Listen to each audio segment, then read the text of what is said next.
यात्रा की कहानी। वारा ट्रेन में एक सफ़र। विरार की ट्रेन में यात्रा करते समय एक हल्की चर्चा और भीड़भाड़ के बीच हमें एक मज़ेदार किस्सा सुनने को मिला। सर्दियों की एक सुबह ट्रेन में लोगों का आना जाना जारी था और सभी अपनी अपनी जगहों पर बैठे थे। इसी दौरान मेरे बगल में एक अंकल बैठे थे जो थोड़े चिंतित दिख रहे थे। अंकल ने मुझसे कहा, बेटा मेरा मोबाइल नहीं चल रहा।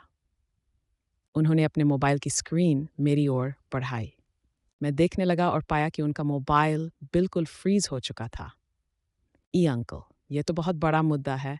मैंने कहा, आपने क्या किया था कि अचानक बंद हो गया? अंकल ने थोड़ी निराशा के साथ कहा, मैंने बस कुछ मैसेज भेजे थे और अचानक सब कुछ ठप हो गया। मेरी ज़रूरत की सारी चीज़ें इसमें हैं। मैंने सोचा कि शायद ये केवल एक सॉफ्टवेयर समस्या है। अंकल, चलो इसे फॉर्मेट कर देते हैं, ये सब कुछ ठीक हो जाए। अंकल ने मेरे सुझाव पर सुनकर कहा, तुम ही फॉर्मेट करो। मैंने आगे धीरे धीरे कहा, अंकल, लेकिन जब हम फॉर्मेट करेंगे तो सारा डाटा उड़ जाएगा। आपकी इमेजेस, कॉन्टैक्ट्स, सब। उनकी आंखों में चिंता का संकेत था। अरे नहीं बेटा, ये सब बहुत ज़रूरी है। क्या कोई और तरीका नहीं है? आइए देखते हैं कि क्या बिना फॉर्मेट किए इसे ठीक किया जा सकता है। मैंने कहा, मैंने थोड़ा शोध किया और देखा कि कभी-कभी फ़ोन को रिस्टार्ट करने से भी समस्या हल हो जाती है। मैंने अंकल से कहा, इन ज़रा एक बार रिस्टार्ट करने की कोशिश करते हैं।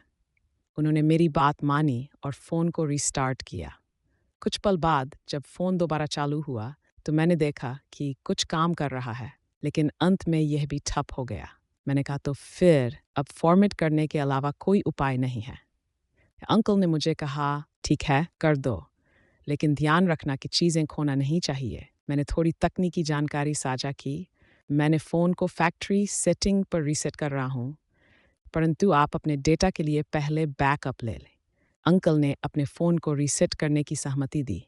मैंने फ़ोन को फॉर्मेट करना शुरू किया और कुछ ही क्षणों में सभी जानकारी मिट गई। जब मैंने फ़ोन रीसेट कर दिया और उसे देने के लिए तैयार किया, तो अंकल ने फ़ोन को हाथ में लिया। जैसे ही उन्होंने उसे देखा, आंखों में हल्का सा उत्थान आया। हाँ, अब ये पहले से थोड़ा हल्का लग रहा है, अंकल ने मुस्कुराते हुए कहा। उनकी प्रतिक्रिया सुनकर मुझे खुशी हुई। कभी-कभी तकनीकी समस्याओं का समाधान करना केवल एक छोटी सी कोशिश का मामला होता है। हमने हंसते हुए कुछ देर बातें की और यात्रा का आनंद लिया। यात्रा में ऐसे छोटे-छोटे किस्से अक्सर ही लोगों को जोड़ देते हैं और एक मज़ेदार अनुभव का हिस्सा बन जाते हैं।